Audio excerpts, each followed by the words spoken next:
नमस्कार। आज हम भारत और पाकिस्तान के दशकों पुराने इस उलझे हुए रिश्ते पर थोड़ी बात करेंगे।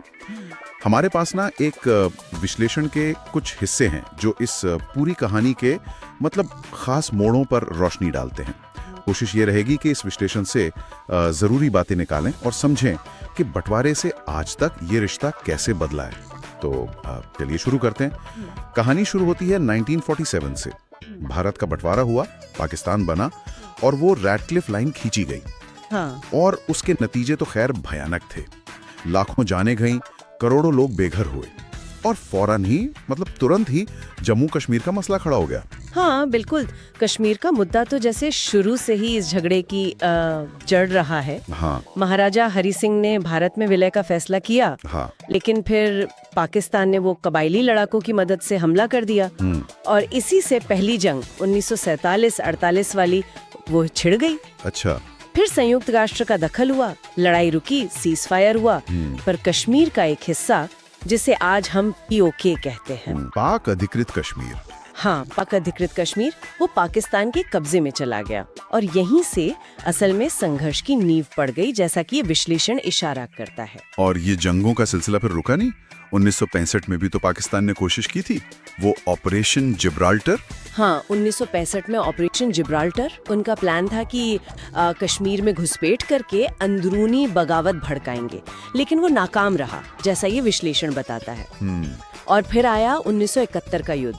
वो तो खैर उसने तो इतिहास ही बदल दिया। सही कहा, 1971 वाला युद्ध। हाँ, उसकी पृष्ठभूमि थी पूर्वी पाकिस्तान, मतलब आज का बांग्लादेश।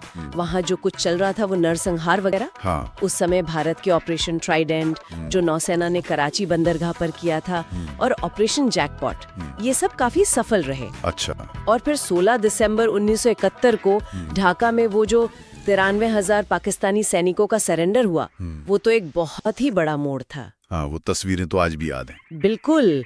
इस विश्लेषण में भी जिक्र है कि इसने सिर्फ भूगोल नहीं बदला, बल्कि पूरे दक्षिण एशिया में जो शक्ति संतुलन था उसे भी हिला दिया। और इसके बाद हुआ शिमला समझौता, जिससे नई नियंत्रण रेखा यानी LOC तय हुई। ठीक है। और फिर 90s के दशक के आखिर में 1999 में कारगिल। हाँ, कारगिल युद्ध, पाकिस्तान का वो ऑपरेशन बद्र, जिसके तहत उन्होंने घुसपैठ की। लेकिन भारतीय सेना ने ऑपरेशन विजय चलाकर उनको पीछे खदेड़ दिया। अच्छा, तो ये विश्लेषण कहता है कि कारगिल सिर्फ एक सैन्य हार नहीं थी पाकिस्तान के लिए। नहीं, बिल्कुल नहीं। सैन्य तो थी ही, लेकिन ये विश्लेषण जोर देता है कि कूटनीतिक तौर पर भी ये पाकिस्तान के लिए एक बहुत बड़ा झटका था। दुनिया भर में उनकी काफी किरकिरी हुई थी। ये बात गौर करने वाली है। बिल्कुल। और देखिए, इन सीधी लड़ाइयों के अलावा एक और पहलू है जिस पर यह विश्लेषण काफी ध्यान देता है, वो है आतंकवाद। हाँ, ये तो एक लगातार चलने वाला मुद्दा रहा है। सही। पढ़ने पर पता चलता है कि कैसे पाकिस्तान में लश्कर तैयबा और जैश-ए मोहम्मद जैसे गुटों को कथित तौर पर समर्थन मिला।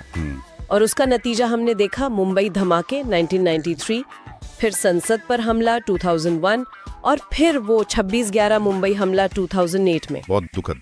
और भारत ने जवाब भी दिया फिर। हाँ, दस्तावेज बताते हैं कि भारत ने इसके जवाब में सर्जिकल स्ट्राइक की 2016 में और फिर बालाकोट एयर स्ट्राइक 2019 में। हाल के सालों की बात करें तो 2019 में धारा 370 का हटना वो एक बहुत बड़ा कदम माना जाता है। हाँ बिल्कुल, उसने जम्मू कश्मीर की जो विशेष स्थिति थी उसे बदला।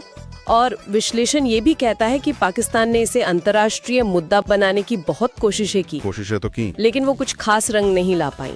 और हाँ, इसी संदर्भ में वो 1990 का दर्दनाक अध्याय भी है, कश्मीरी पंडितों का अपने ही घरों से निकाला जाना। उसका जिक्र भी इस विश्लेषण में है। वो भी एक अहम पहलू है। और अब कुछ दूसरे दबाव भी दिख रहे हैं जिनका जिक्र है, जैसे 2023 में भारत ने सिंधु जल संधि, जो पानी के बंटवारे से जुड़ी है, हाँ, इंडस वाटर ट्रीटी, हाँ, उसके कुछ हिस्सों पर फिर से बात करने का नोटिस दिया। फिर पाकिस्तान के अपने अंदरूनी मसले, बलूचिस्तान, सिंध में जो कथित विद्रोह चल रहे हैं। अच्छा। और FATF, वो जो संस्था है ना, फाइनेंशियल एक्शन टास्क फोर्स, हाँ, जो टेरर फंडिंग पे नजर रखती है। बिल्कुल, उसने पाकिस्तान को ग्रे लिस्ट में डाला। तो ये सारे दबाव एक साथ पाकिस्तान की मुश्किलें बढ़ा रहे हैं, ऐसा ये विश्लेषण इशारा कर रहा है। तो इस सब का मतलब क्या समझे? ये विश्लेषण क्या कहता है? भारत की रणनीति क्या रही है? देखिए, इस विश्लेषण के मुताबिक भारत की रणनीति मल्टी प्रोंग्ड रही है। मतलब कई मोर्चों पर एक साथ कूटनीतिक दबाव बनाना, आर्थिक पहलू देखना, पानी के संसाधनों वाला मुद्दा उठाना, और यहाँ तक कि ये भी संकेत हैं कि पाकिस्तान के जो अंदरूनी अलगाववादी आंदोलन है उनको अंतर्राष्ट्रीय मंच पर उठाने की बात भी सोची जा सकती है। अच्छा, ये काफी व्यापक रणनीति लगती है। हाँ, संक्षेप में कहें तो ये विश्लेषण यही दिखाता है कि पाकिस्तान की कुछ नीतियां, खासकर आतंकवाद को लेकर जो आरोप लगते रहे हैं, उनकी वजह से वो दुनिया में शायद थोड़ा अलग थलग पड़ गया है। और वहीं दूसरी तरफ भारत ने अलग अलग तरीकों से रणनीतिक तौर पर अपनी स्थिति मजबूत की है। कम से कम इस विश्लेषण का तो यही निष्कर्ष लगता है। तो ये पूरी बातचीत एक सवाल तो छोड़ी जाती है मन में कि पाकिस्तान की अपनी अंदरूनी चुनौतियां हैं, बलूचिस्तान, सिंध, पानी की कमी, और बाहर से भी दबाव पड़ रहा है। हाँ, बिल्कुल। तो आगे चलकर इस पूरे क्षेत्र में क्या स्थिरता बढ़ेगी या हालात और मतलब अस्थिर होंगे, इस पर सोचना तो जरूरी होगा।